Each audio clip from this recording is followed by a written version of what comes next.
Mukapin sa 17,000 ka mga tinud-an sa mga pampublikong tunghaan sa Tangub City ang misalmot sa unang adlaw sa face-to-face classes sa Department of Education DepEd sa pagbukas na ning tuig ding tungha.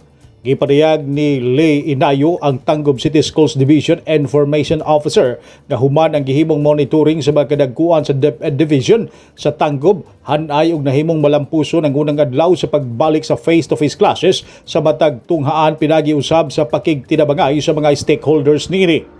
Dugang paniinayo nga mayorya sa mga pampubliko nga mga tunghaan ang anaa sa full blast ang pagpatuman sa face-to-face classes samtang aduna usay pipila ka mga dagkong tunghaan nga gibahin ang pagpatuman sa face-to-face classes aron nga hugot gihapon nga mapatuman ang minimum health standards. Gawas usab sa mga pampubliko nga mga tunghaan, aduna usay mikabat sa kapin 1,300 nga mipailalom sa face-to-face classes nga mga kabataan ilalom sa mga pribadong tunghaan sa Tangub City ingon man sa higher educational institution.